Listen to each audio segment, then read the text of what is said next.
Hey, you guys are going to be shocked to hear Bryan Fischer decided to talk about homosexuality. Could have never saw that coming. The guy never brings it up.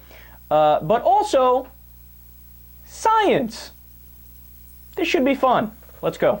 Anybody that's out there saying people are born this way, they are saying that in defiance of science. They're saying that in defiance of medical science. They're saying that in defiance of biological science. And we believe that we ought to operate in the realm of fact.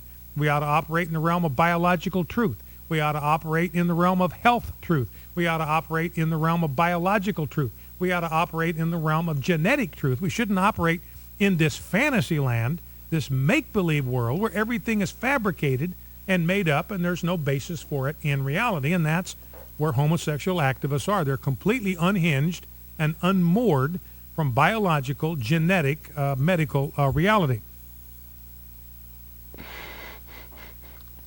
I couldn't make it up if I tried. Quote, "We shouldn't operate in this fantasy land, this make-believe world where everything is fabricated and made up and there's no basis for it in reality." Oh, how rich is that, man? A self-described evangelical Christian lecturing us about reality. Okay, here's your reality, Bryan. From Scientific American. Now, again, the question he posed is being gay, are people born gay? Or do they choose to be gay? Of course, he's on the wrong side, which is, oh, they choose it. Absolutely. Like, Tuesday at 3:30, I decided I'm going to like dick today. No. He's obviously on the wrong side, but he lectures us about science. Like, oh, we got to deal with facts and yeah. Yeah, okay, Bryan, but we are dealing with facts. You're making shit up. Okay, I'll prove my case. So, from Scientific American, an article from Scientific American, quote, "We know from many twin and adoption studies that sexual preference has a genetic component. A gay man is more likely than a straight man to have a biological gay brother. Lesbians are more likely than straight women to have gay sisters. In 1993, a study published in the journal Science showed that families with two homosexual brothers were very likely to have certain genetic markers on a region of the X chromosome known as XQ28. This led to media headlines about the possibility of the existence of a gay gene. There's a mention also in the article of about 5 other studies that say the literal structure and makeup of the brains of gay people is slightly different than that of straight people of the same sex. So in other words, the example that they give is for a gay male, their brain structure is more similar to that of a straight woman. So it would make sense in that way. And vice versa is also true. So for a lesbian, her brain structure is more similar to a straight man.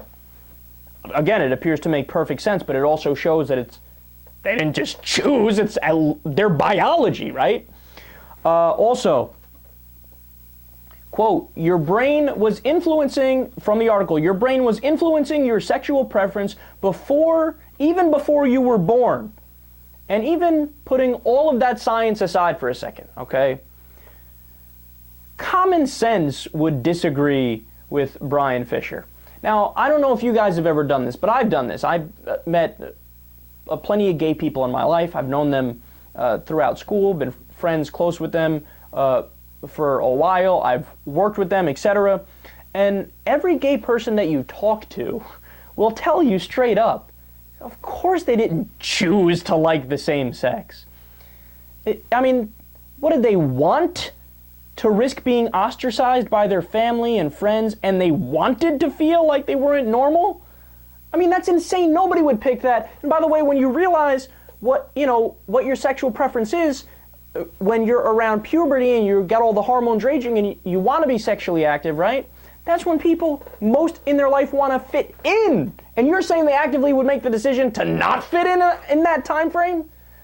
Again, that's insane. That doesn't make any sense. But I have a theory. You know what my theory is? People who say being gay is a choice, they're gay. Or they're bisexual, one of the two.